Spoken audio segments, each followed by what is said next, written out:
Siapa Tuhan kita? Allah. Perhatikan baik-baik. Perhatikan, ketika Anda menyebutkan Allah, turun perintah dari Allah. Jangan cukupkan katakan Allah. Jangan cukupkan, tapi Anda mesti punya ilmu untuk menetapkan kenapa Allah yang dianggap Tuhan. Kenapa Allah yang kita yakini sebagai Tuhan? Perhatikan, ketika Nabi ditanya oleh orang-orang kafir Quraisy pada saat itu, "Hei, man rabbuk? Man rabbuk?" Karena ketika turun ayat, "Qul a'udzu birabbin nas, qul a'udzu birabbil falaq." Rabb. Kata mereka, siapa Rabb itu? Karena ini Tuhan-Tuhan kami pun, Lata, Uzza, Manat itu Rabb juga. Rabb kamu siapa? Turun, "Qul huwa," katakan huwa yang disebut Rabb itu Allah. Saya tulis Allah. Ketika menyebutkan Allah, perhatikan. Quran surah 47 ayat 19.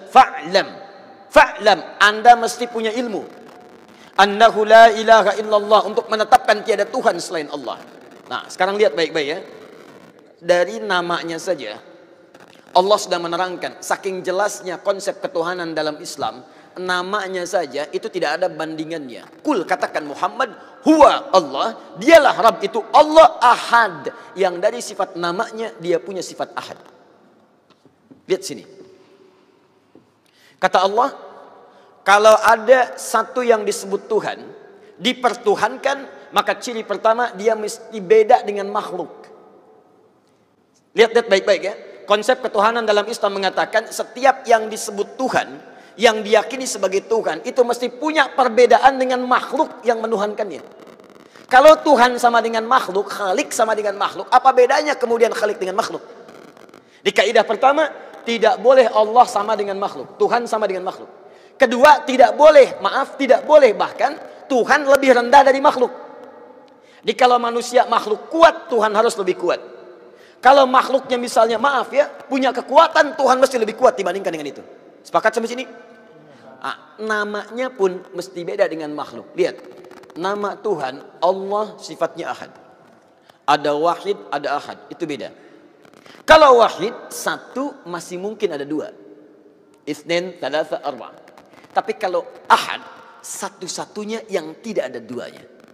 Sekarang perhatikan baik-baik.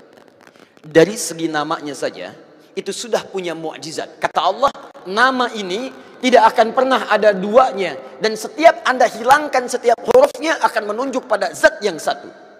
Contoh. Allah. Saya hilangkan kemudian satu hamzah wasalnya. Ini. Baca. Lillahi ma fis samawati wa ma fil ard. Saya hilangkan satu huruf masih menunjuk pada yang satu. Ahad. Lillah. Saya hilangkan satu lamnya. Lam satu hilang. Pasti dia ikut hilang. Baca. Lahu mulkus samawati wal ard. Lah masih menunjuk kepada Allah.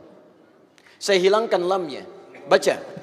Hu itu singkatan dari huwa asalnya. Hu singkatan dari huwa. Karena ketika Anda baca huwa wakaf di sini, maka Anda hilangkan wa-nya, baca hu-nya. Quran surah kedua Al-Baqarah ayat 255, paling kiri pertengahan. Allahu la ilaha illa huwal hayyul qayyum, wakaf di huwa. Allahu la ilaha illa wa-nya enggak dibaca. Kalau Anda ingin baca, Anda munculkan lagi huwa.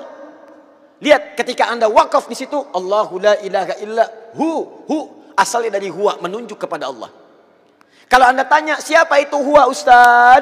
Kembalikan ke ayat Quran surah ke-112. Kul huwa Allahu ahad. Kul huwa Allahu ahad. Masih menunjuk kepada Allah. Kalau saya hapuskan kemudian, ini saya hapus lagi. Kelihatan? Tidak. Setiap yang tidak kelihatan disebut dengan ghaib. Maka Allah kemudian menerangkan dalam Quran surah kedua ayat yang ketiga, alladzina yu'minuna bil ghaib, masih menunjuk kepada ghaib itu ahad Allah. Setiap huruf dihilangkan masih menunjuk pada zat yang sama. Itu baru namanya saja.